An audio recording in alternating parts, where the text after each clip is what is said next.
Bonsoir à tous.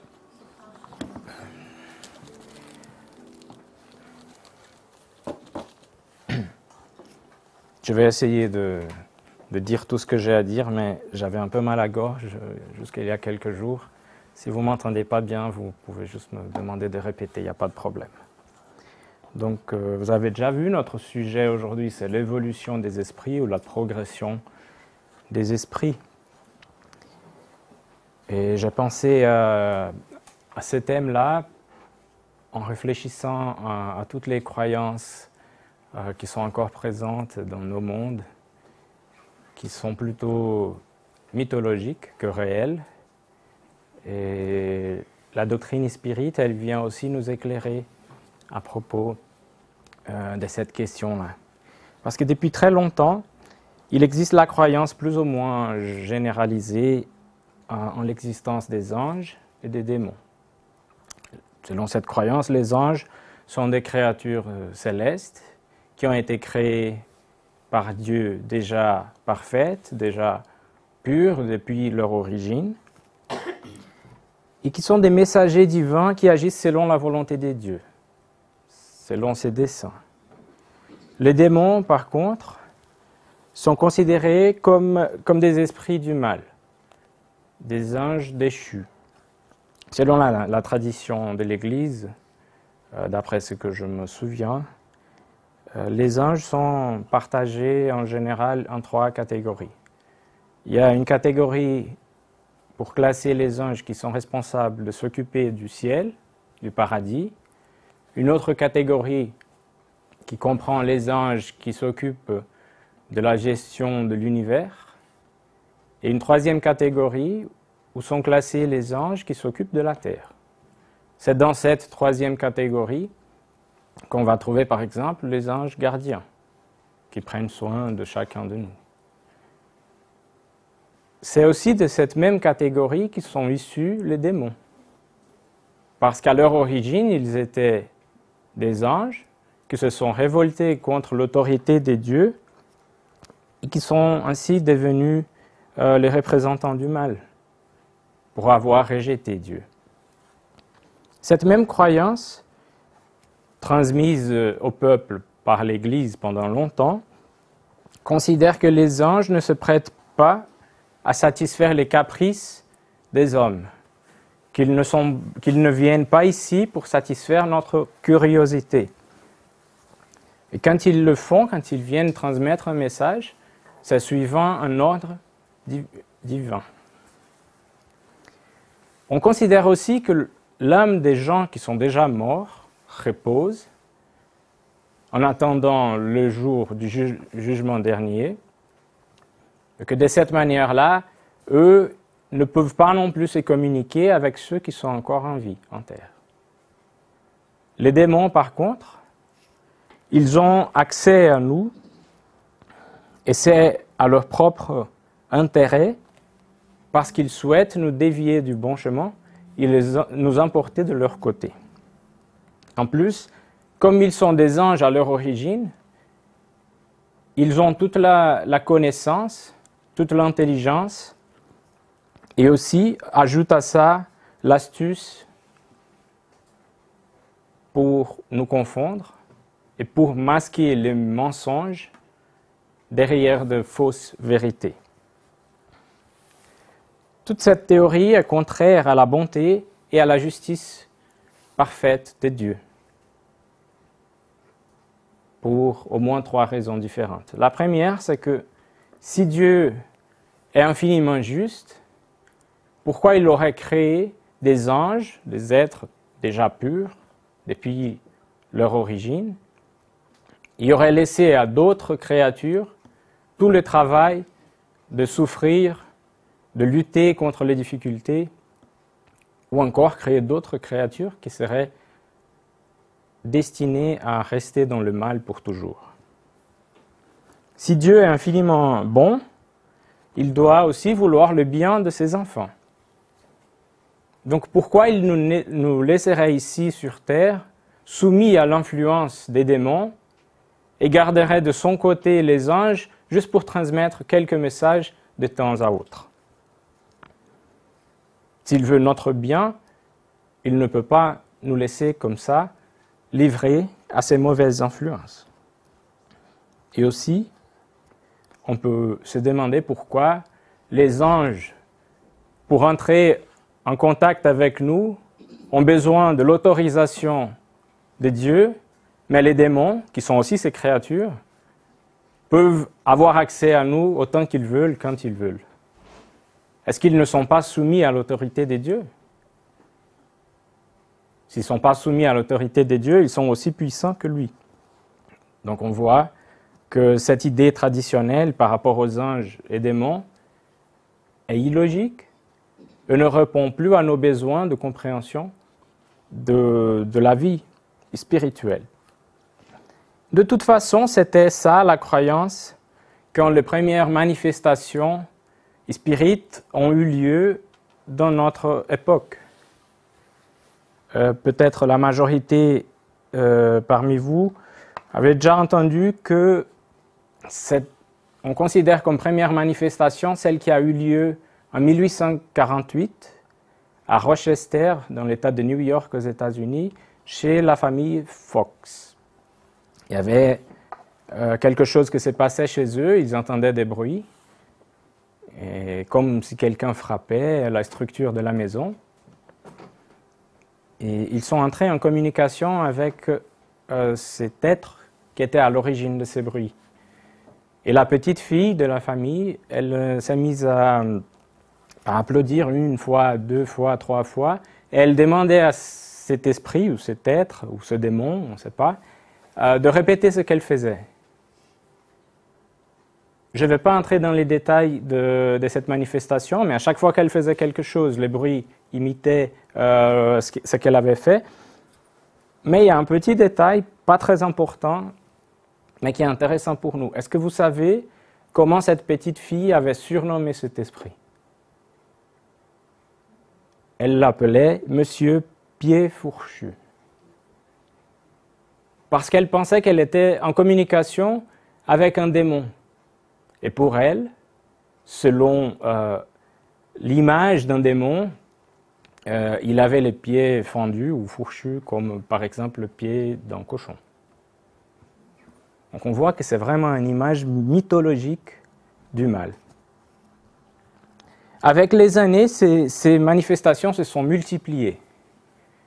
La façon de se communiquer s'est développée, elle est devenue plus efficace, et avec l'étude de toutes les communications, des messages transmis par ces esprits, ces êtres d'outre-tombe, on a remarqué qu'ils n'étaient pas tous pareils. Donc, ils ne pouvaient pas tous être des démons. On a vu que chacun s'exprimait de manière distincte, que ces esprits professaient des idées différentes, et ainsi ils ne pouvaient pas appartenir à un même groupe qui avait un même objectif. Surtout pas le groupe des démons, parce que plusieurs de ces esprits avaient des messages qui incitaient les personnes qui les entendaient ou les lisaient à la pratique du bien. Or, quel genre de démon serait celui-là? Donc on voit qu'il ne s'agit pas de cette idée traditionnelle. Et pour mieux comprendre toutes ces différences entre chaque communication, Allan Kardec a formulé quelques questions qu'il a mises dans les livres des esprits et qu'on va voir petit à petit maintenant. Il a vu qu'il y avait des différences. Donc il a demandé, les esprits sont-ils égaux ou bien existe-t-il entre eux une hiérarchie quelconque? Et la réponse qu'il a obtenue disait, ils sont des différents ordres selon le degré de perfection auquel ils sont parvenus. Et Kardec il voulait en savoir plus, il a continué. Y a-t-il un nombre déterminé d'ordres ou de degrés de perfection parmi les esprits? Le nombre en est illimité, parce qu'il n'y a pas entre ces ordres une ligne de démarcation tracée comme une barrière. Et qu'ainsi, on peut multiplier ou restreindre les divisions à volonté. Cependant, si on considère les caractères généraux, on peut les réduire à 3 principaux.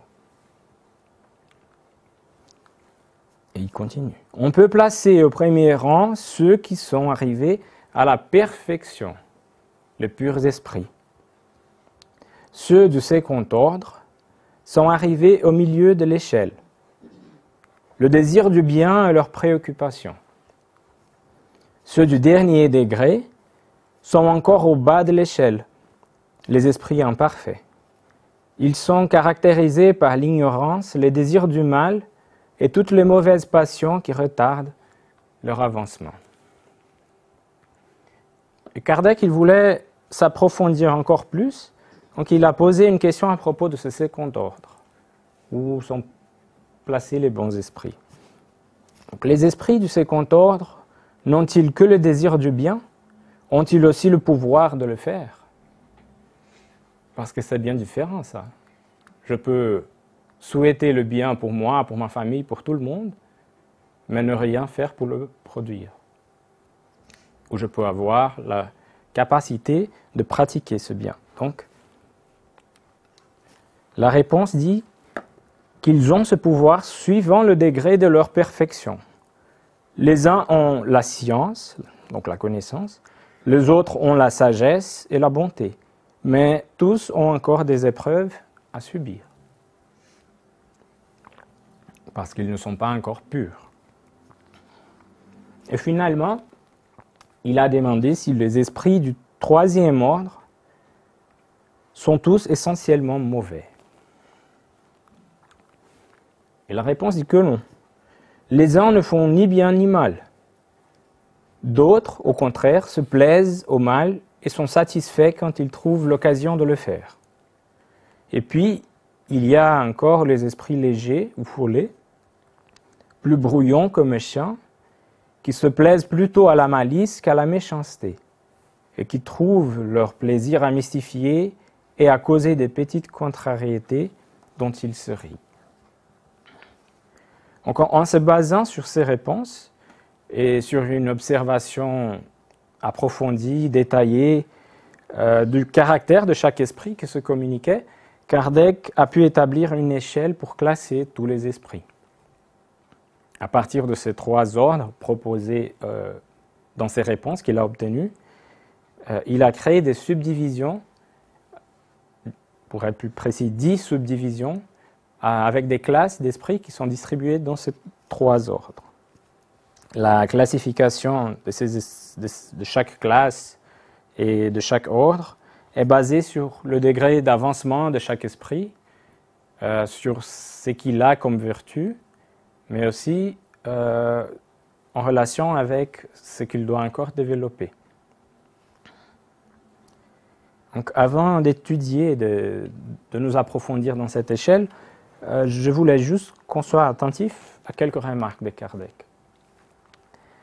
Il dit qu'à l'aide de ce tableau qu'il va nous présenter, il sera facile de déterminer le rang et les degrés de supériorité ou d'infériorité des esprits avec lesquels nous pouvons entrer en rapport, et par conséquent, le degré de confiance et d'estime qu'ils méritent. Et ça, c'est important, non seulement pour les gens qui travaillent dans la pratique de la médiumnité dans le spiritisme, mais à tout moment dans notre vie. Parce que nous sommes tout le temps en contact avec le plan spirituel par les voies de l'intuition, de l'inspiration.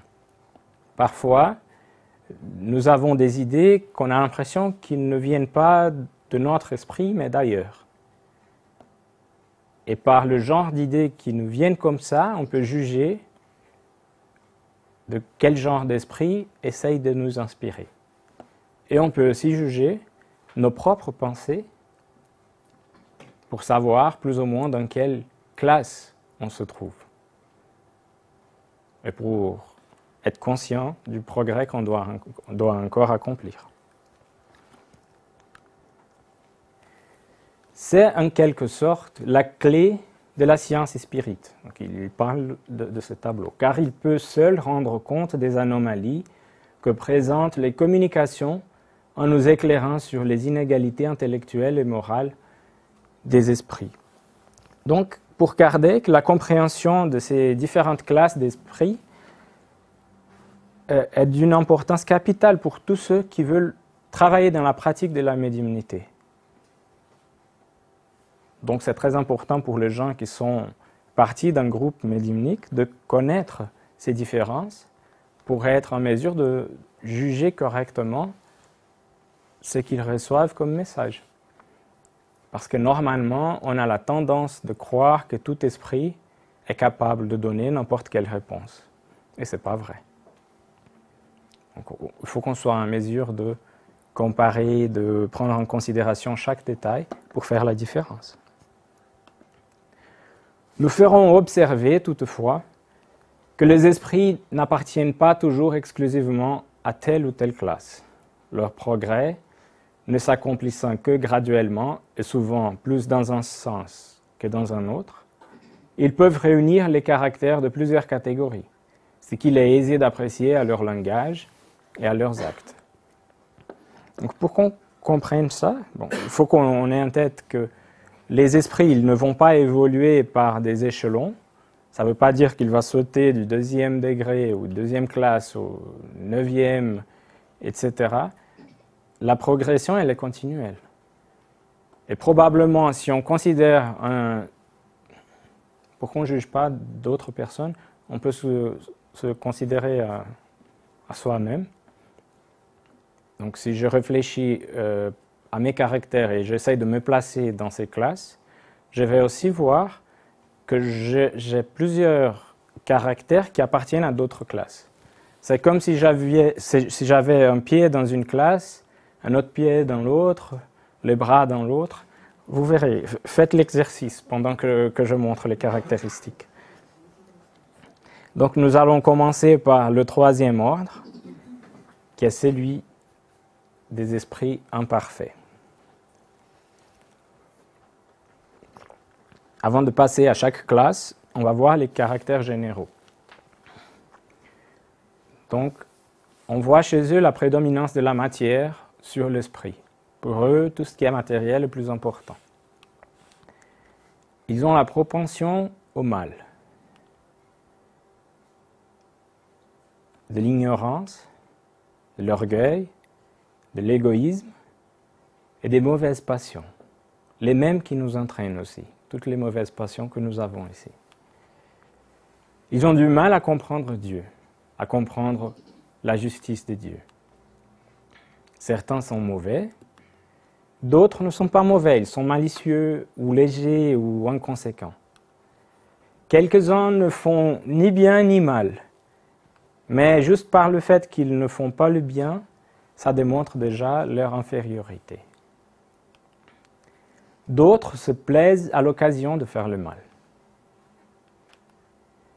Ils peuvent allier intelligence à la méchanceté. Ils ont des idées et des sentiments peu élevés, des connaissances bornées, pas nulles, mais bornées. Leur langage révèle leur caractère. Ils sont envieux du bonheur des bons esprits, et ça pour eux c'est une souffrance de voir que les bons esprits, leurs ennemis, sont heureux et eux ils ne le sont pas. Plusieurs esprits qui sont dans cet ordre ressentent encore les souffrances de la terre, même les douleurs physiques qu'ils avaient, vu que leur pensée est attachée à la matière. Pendant plusieurs années après leur désincarnation, ils vont encore ressentir ces maux. Ils croient souffrir toujours et pour toute l'éternité, parce qu'ils ne comprennent pas Dieu, justement. Et cet ordre peut être divisé en 5 classes principales. Donc, on va voir chaque classe maintenant. La 10e classe est celle des esprits impurs. Ils sont enclins au mal. Ils donnent des conseils perfides et soufflent la discorde. Et prennent tous les masques pour mieux tromper. Donc ça ressemble beaucoup à l'idée ancienne à propos des démons. mais c'est des esprits, nous aussi. Donc ce n'est pas un être spécial. Ils sont satisfaits de pouvoir retarder l'avancement des personnes de faible caractère en les faisant succomber dans les épreuves qu'ils subissent. Dans les manifestations, on les reconnaît à leur langage trivial et grossier. Leur communication décèle la bassesse de leurs inclinations, et s'ils veulent faire prendre le change en parlant d'une manière sensée, ils ne peuvent longtemps soutenir leur rôle et finissent toujours par trahir leur origine. Si on reste attentif à leur langage, on peut les identifier.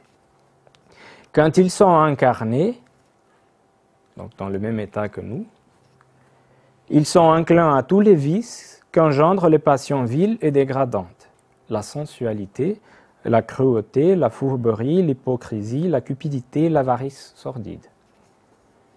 Ils font le mal pour le plaisir de le faire, le plus souvent sans motif, et par haine du bien, ils choisissent presque toujours leurs victimes parmi les honnêtes gens.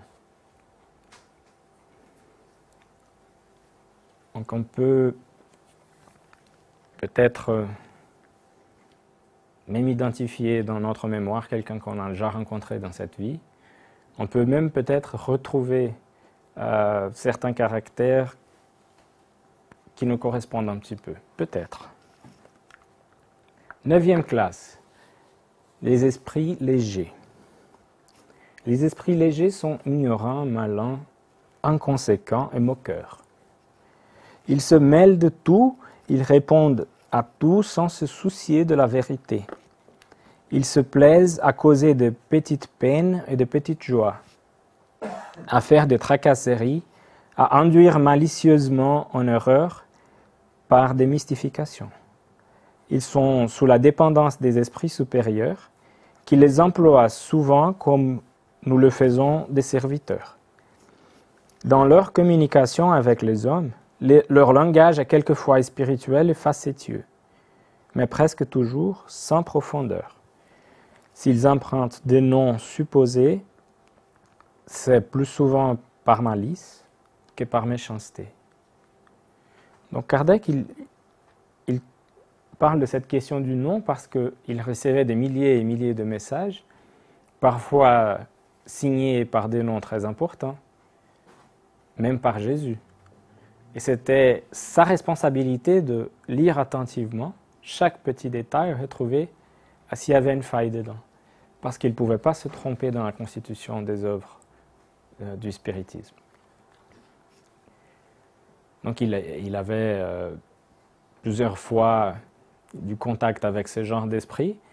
Et on peut se demander pourquoi ça c'était permis, vu qu'ils sont sous les ordres des esprits supérieurs. Pourquoi on les laisse essayer de tromper quelqu'un? On doit aussi développer notre intelligence, notre perception, et ça fait partie de l'exercice. Si on était toujours épargné de ce genre d'influence, on n'aurait jamais le mérite d'avoir réussi quelque chose. 8e classe, les esprits faux savants. Alors là, je pense qu'on va rencontrer des caractères intéressants. Leurs connaissances sont assez étendues, mais ils croient savoir plus qu'ils ne savent en réalité. Ayant accompli quelques progrès à divers points de vue, leur langage a un caractère sérieux qui peut donner une fausse impression sur leurs capacités. Mais ce n'est le plus souvent qu'un mélange de quelques vérités à côté des erreurs les plus absurdes, au milieu desquelles se trouvent la présomption, l'orgueil, la jalousie et l'entêtement dont ils n'ont pu se dépouiller. Est-ce que vous connaissez quelqu'un qui emploie un langage compliqué, qui essaye de parler d'une façon plus difficile pour impressionner? On rencontre des gens qui sont comme ça, et parfois ils donnent l'impression de beaucoup savoir, ou de tout savoir. Ils soutiennent leurs opinions jusqu'au bout. Ça ressemble beaucoup à ça.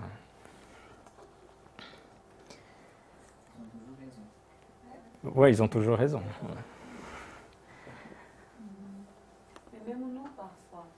vendu des choses, on est sûr d'être en train d'écrire Oui. la vérité, etc. Parce qu'on va parler du spiritisme à quelqu'un qui n'est pas spirit, par exemple, on tombe très facilement. Oui, exactement. Parfois, pas par méchanceté pure, mais parce qu'on est encore l'orgueil, l'égoïsme en nous. La présomption de tout savoir, de tout comprendre, justement. Alors, 7e classe, esprit neutre. Attention à ceux-là. Ils ne sont ni assez bons pour faire le bien, ni assez mauvais pour faire le mal. Ils penchent autant vers l'un que vers l'autre et ne s'élèvent pas au-dessus de la condition vulgaire de l'humanité, tant pour le moral que pour l'intelligence. Ils tiennent aux choses de ce monde dont ils regrettent les joies grossières. Cette affirmation-là de Kardec, j'espère parler de ça, est-ce qu'on a ça parfois dans notre existence? Par moment, on est comme ça, après on est un peu mieux, et puis après on retombe. Parce que quand on lit comme ça, moi je comprends que c'est pas tout le temps comme ça, mais qu'on a des hauts et des bas dans ces choses. Est-ce que tu penses que ça pourrait être comme ça? Oui, c'est ce que j'ai dit. On n'est pas dans une classe exclusivement. Tout le temps. Oui, parce qu'on a des caractères qui appartiennent à une classe, des caractères qui appartiennent à une autre. Je veux dire, Et chaque fois, on va exprimer une facette de toutes ces facettes qui composent notre personnalité. Mais je pense que là, on peut identifier ou s'identifier ou identifier plusieurs personnes avec qui nous sommes en contact continuellement. Ils ne sont pas assez bons pour faire le bien, mais ils ne sont pas méchants non plus, ils ne font pas grand-chose. Leur intelligence est en moyenne la même que de tout le monde. Leur morale aussi. Ils vont un peu avec les tendances parce que c'est confortable.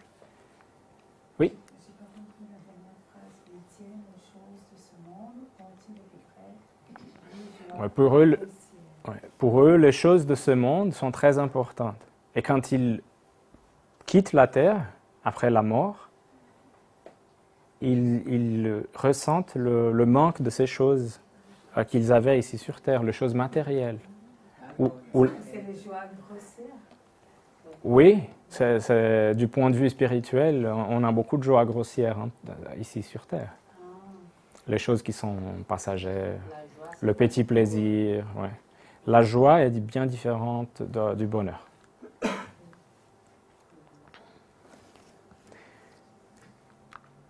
Et finalement, dans ce 3e ordre, la 6e classe, esprit frappeur et perturbateur. Donc ces esprits ne forment pas à proprement parler une classe distincte. Ils peuvent appartenir à toutes les classes du 3e ordre. Donc quand j'ai parlé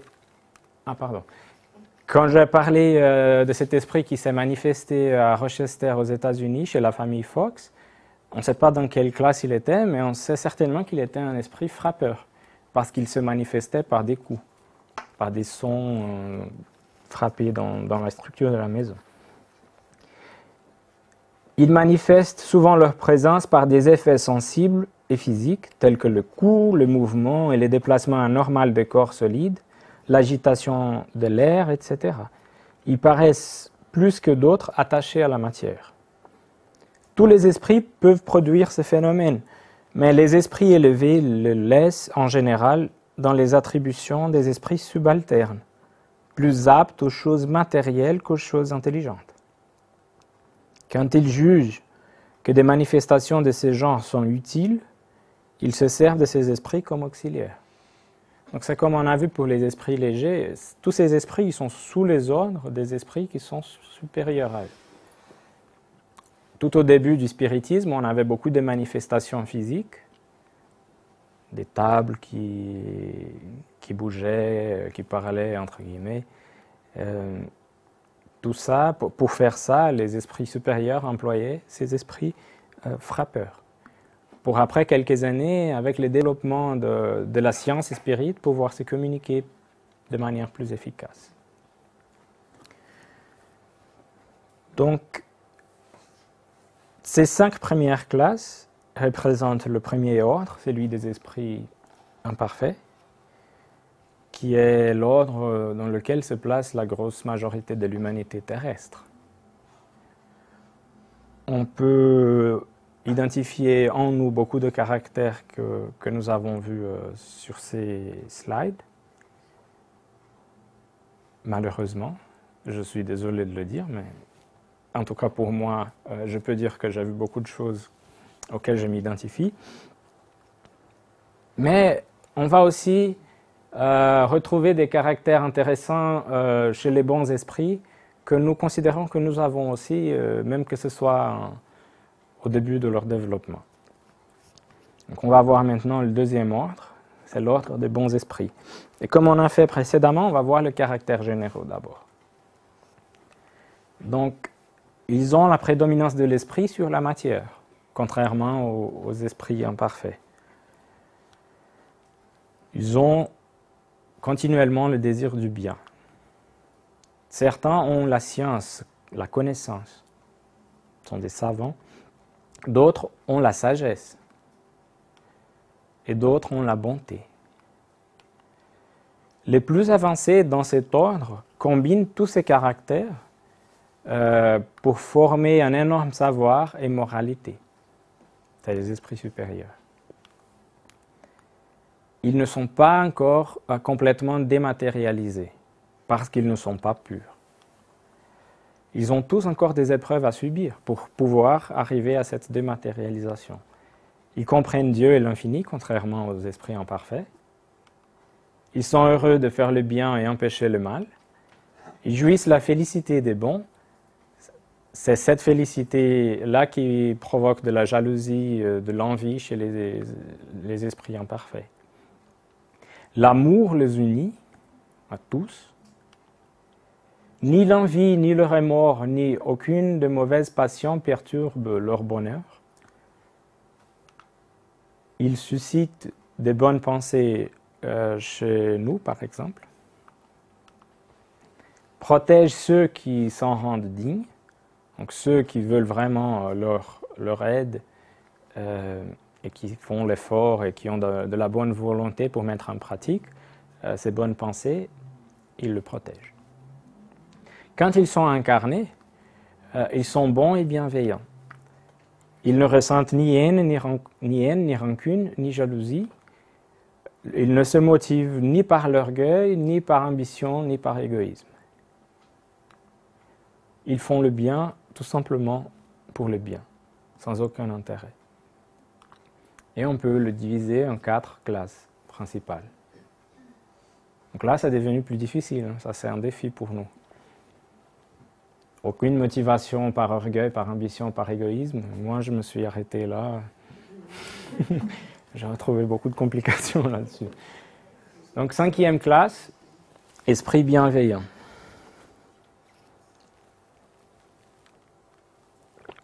Leur qualité dominante est la bonté. Ils se plaisent à rendre service aux hommes et à les protéger. Mais leur savoir est limité. Leur progrès est plus accompli dans le sens moral que dans le sens intellectuel. La 4e classe, les esprits savants. Ce qui les distingue spécialement, c'est l'étendue de leur connaissance. Ils se préoccupent moins des questions morales que de questions scientifiques pour lesquelles ils ont plus d'aptitude. Ça ne veut pas dire qu'ils ne s'occupent pas des questions morales, mais ils vont privilégier les questions scientifiques, tout en développant le moral, mais plus lentement. Mais ils envisagent la science qu'au point de vue de l'utilité et n'y mêlent aucune des passions qui sont le propre des esprits imparfaits. On voit la grande majorité des développements scientifiques qu'on a eus sur Terre étaient motivés toujours par un intérêt militaire, un intérêt économique, et ainsi de suite. Je ne veux pas dire que tous les scientifiques qui étaient impliqués étaient mus par ce genre de choses, mais la motivation principale était ça, un profit quelconque. Mais chez eux, chez ces esprits savants, ce genre de motivation ne signifie rien. Troisième classe, les esprits sages. Les qualités morales de l'ordre le plus élevé forment leur caractère distinctif. Sans avoir des connaissances illimitées, ils sont doués d'une capacité intellectuelle qui leur donne un jugement sain sur les hommes et sur les choses.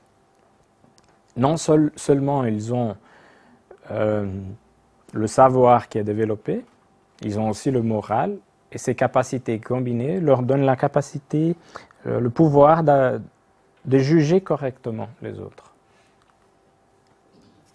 Et finalement, on a la deuxième classe, les esprits supérieurs. Alors, ces esprits-là réunissent la science, la sagesse et la bonté. Leur langage ne respire que la bienveillance. Il est constamment digne, élevé, souvent sublime. Je vais faire une petite pause là. On m'a plusieurs fois demandé, pendant des études, ici, par exemple l'étude, quand je m'occupais des études du samedi pour les parents, pourquoi les esprits utilisent un langage aussi compliqué? Le langage aussi compliqué, c'est pour eux quelque chose de normal. C'est compliqué pour nous. Et ils viennent laisser des livres, des messages ou quoi que ce soit pour notre progrès.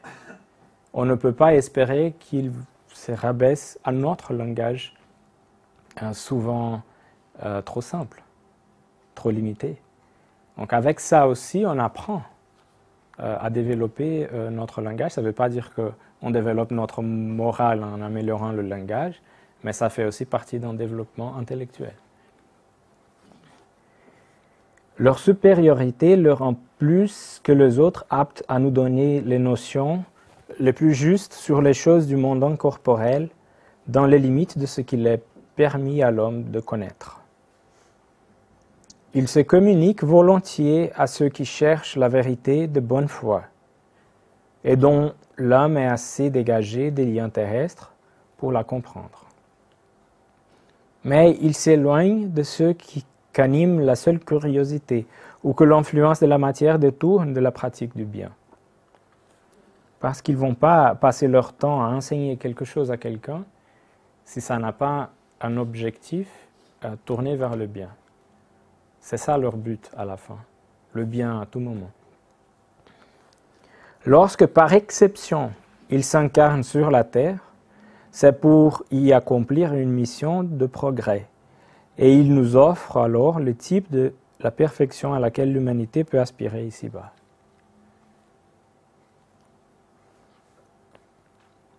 Et vous voyez quelle est cette perfection. On peut aspirer à cette perfection, mais on a encore beaucoup de progrès à faire pour y arriver. Donc, quand on réfléchit à toutes ces caractéristiques de bons esprits, humblement, on doit admettre que nous ne sommes pas encore là. Bien sûr, certaines choses qu'on voit, par exemple le désir du bien, on assure qu'on a le désir du bien.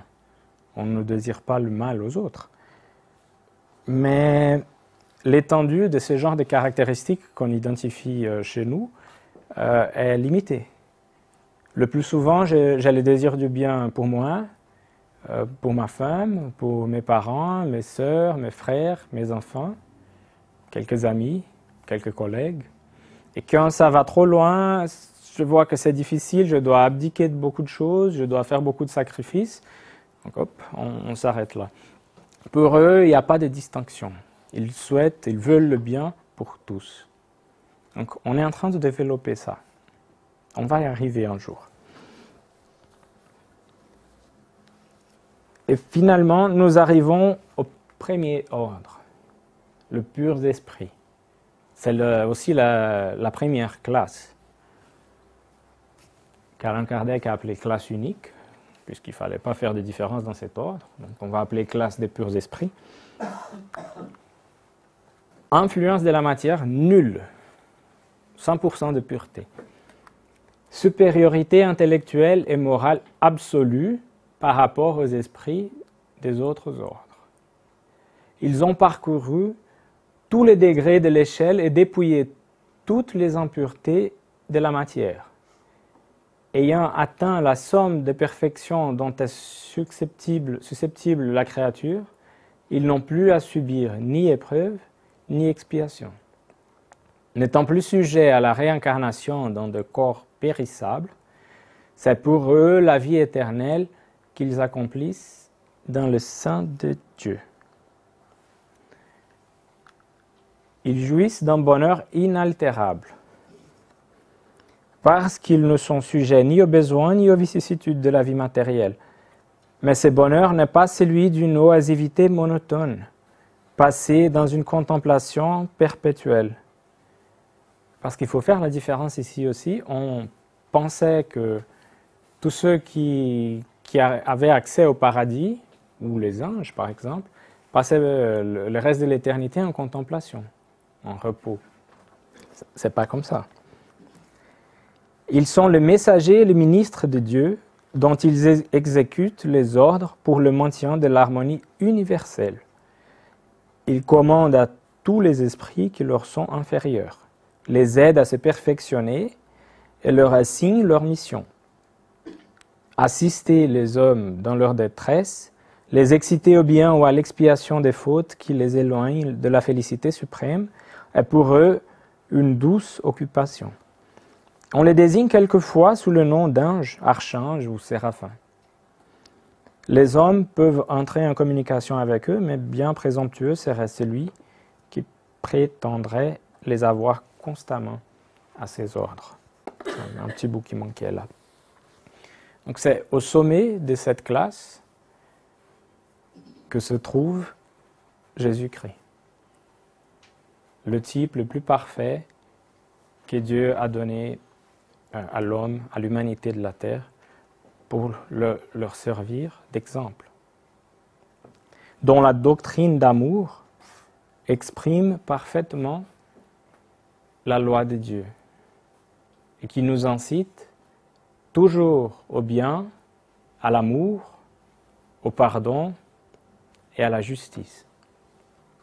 Mais nous avons encore beaucoup de peine à comprendre ça.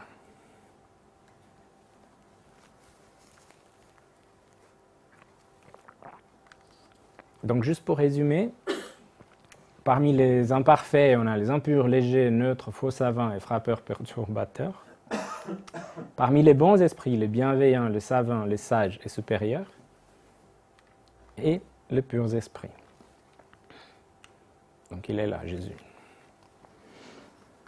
Et même si on a de la peine à comprendre, ou peut-être on comprend mais on n'arrive pas à mettre en pratique, on ne doit pas se décourager parce que le spiritisme nous enseigne que nous sommes dans une progression continuelle.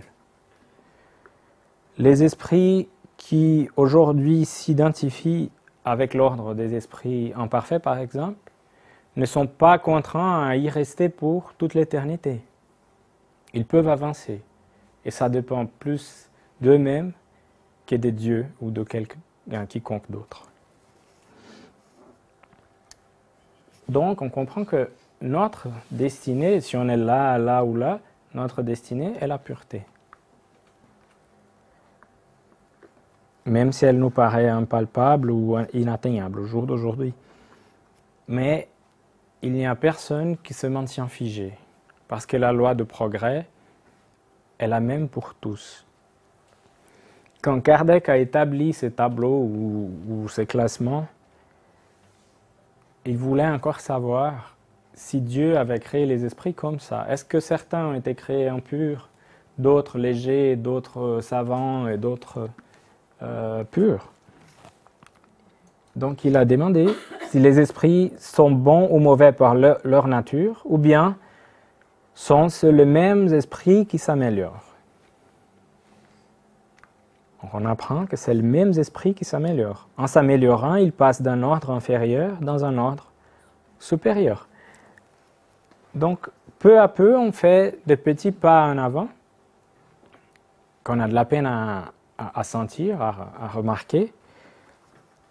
Mais par justice, on ne peut pas penser que Dieu aurait condamné ceux qui sont imparfaits à rester imparfaits pour toute l'éternité.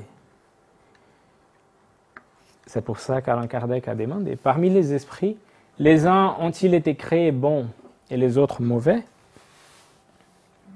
Alors ça correspond justement aux critères de justice de Dieu. Dieu a créé tous les esprits simples et ignorants, c'est-à-dire sans science, sans aucun savoir. Il leur a donné à chacun une mission dans le but de les éclairer et de les faire arriver progressivement à la perfection par la connaissance de la vérité et pour le rapprocher de lui. Le bonheur éternel et sans mélange est pour eux dans cette perfection. Les esprits acquièrent ces connaissances. C'est là la partie plus difficile de la réponse. La première partie, elle est jolie. La deuxième, elle est un défi. Donc, les esprits acquièrent ces connaissances en passant par les épreuves que Dieu leur impose. Les uns acceptent ces épreuves avec soumission et arrivent plus promptement au but de leur destinée. D'autres ne le subissent qu'avec murmure et restent ainsi, par leur faute, éloignés de la perfection et de la félicité promise. Donc, décidément, on évolue. Notre destinée est le bonheur et la perfection relative à laquelle Dieu nous a destinés. Mais ce bonheur ne peut être obtenu qu'à travers la connaissance de la vérité. C'est pour ça que Jésus a dit, vous connaîtrez la vérité et la vérité vous affranchira. La vérité vous libérera. Parce que quand on la connaît, on se dépure. Quand on s'approche de cette connaissance, on va s'épurer et s'approcher de Dieu. Et comme disent les esprits, pour arriver à cette perfection, nous devons passer par les épreuves que Dieu nous impose. C'est là la difficulté, c'est là le défi. Chaque obstacle que nous rencontrons, chaque problème, chaque douleur, mais aussi chaque petit bonheur, chaque réussite sont censés à nous offrir des opportunités d'apprentissage pour qu'on puisse avancer. Nous sommes encore très loin d'arriver au but final, mais nous aurons certainement tout ce qu'il nous faut pour y arriver.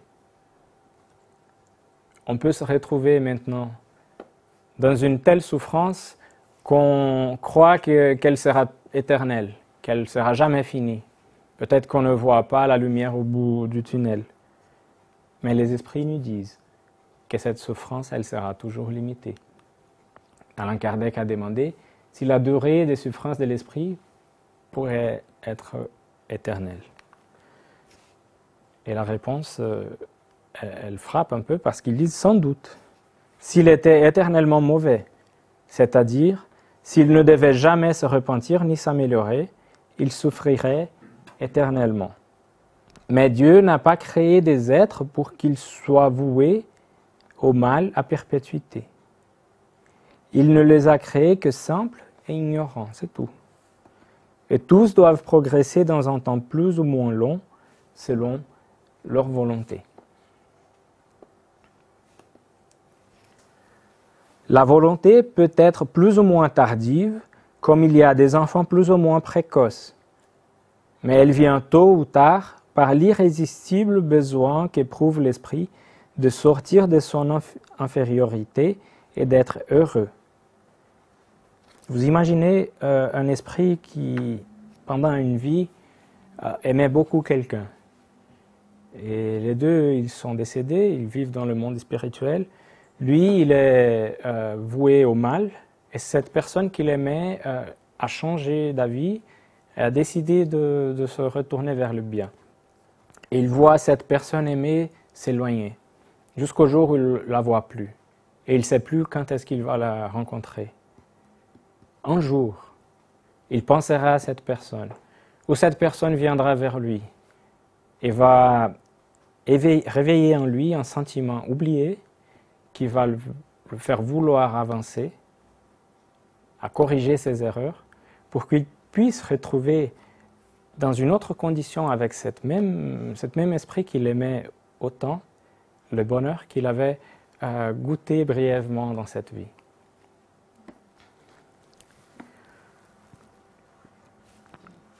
La loi qui régit la durée des peines est donc éminemment sage et bienveillante, puisqu'elle subordonne cette durée aux efforts de l'esprit. Elle ne lui enlève jamais son libre arbitre. S'il en fait un mauvais usage, il en subit les conséquences. Donc tout dépend de nous-mêmes. Les épreuves sont inévitables. Les difficultés, les doutes, les douleurs.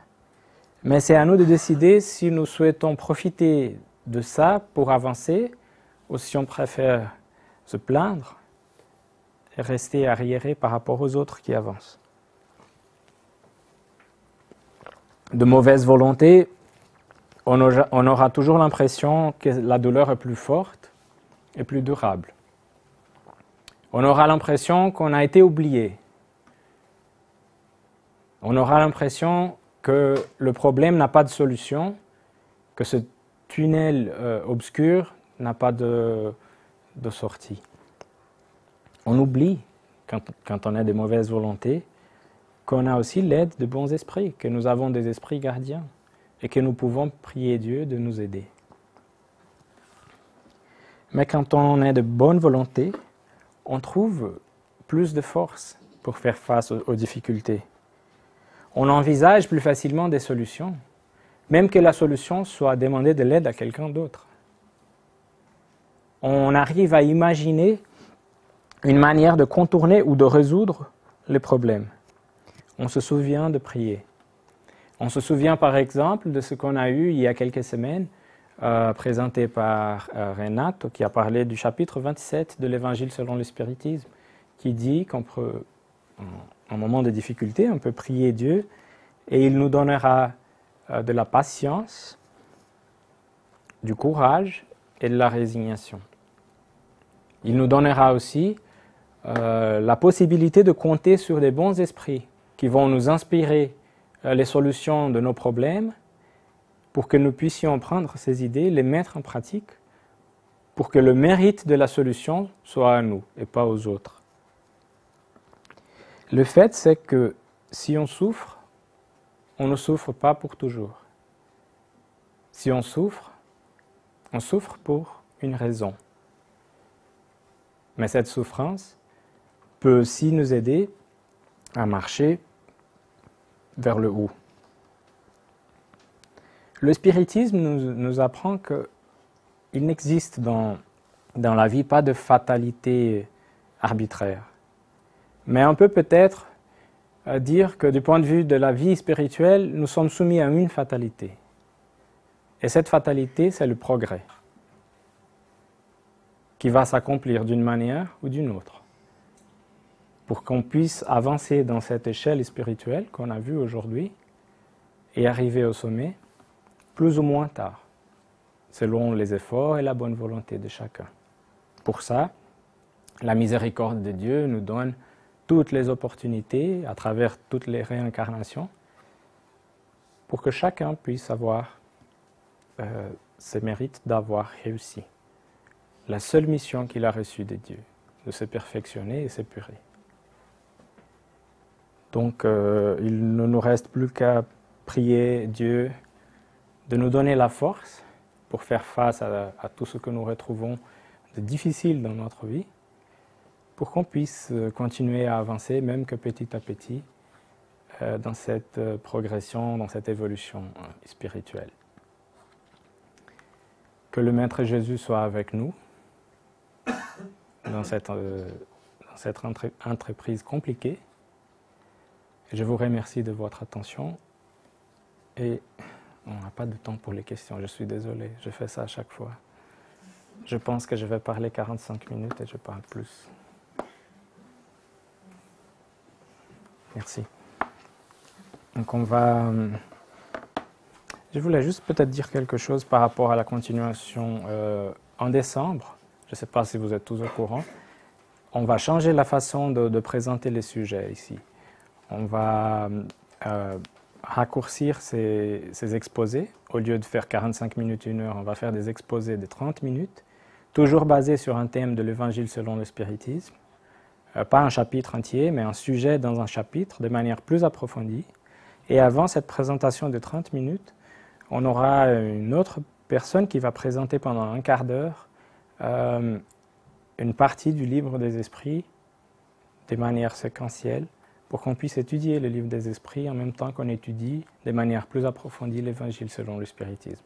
Ça va commencer en décembre et les sujets qui seront présentés pour les conférences en français vont suivre l'ordre du programme, normalement. D'accord ? On va faire notre prière, donc.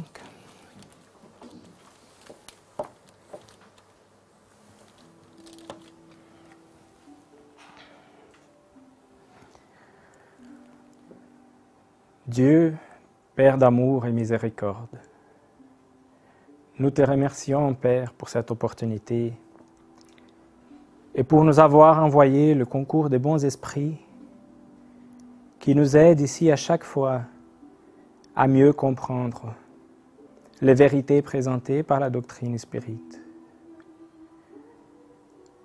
Que nous ayons la force et la persistance pour appliquer tous ces concepts de la doctrine de Jésus et de la doctrine spirite dans notre vie quotidienne, pour que nous soyons des personnes meilleures, des esprits meilleurs, plus ouverts au progrès que nous devons accomplir. Nous te prions, Père, encore, de donner la force à ceux qui souffrent plus que nous, les gens qui sont oubliés dans ce monde, qui souffrent sans avoir en toi pour se protéger,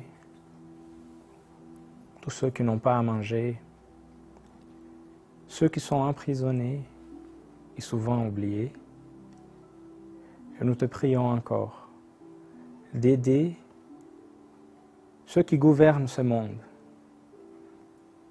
pour qu'ils puissent penser à des solutions plus pacifiques, moins selon leurs propres intérêts, mais plus selon l'intérêt commun, pour que nous ayons de l'harmonie et de la paix dans ce monde. Qu'ainsi soit-il.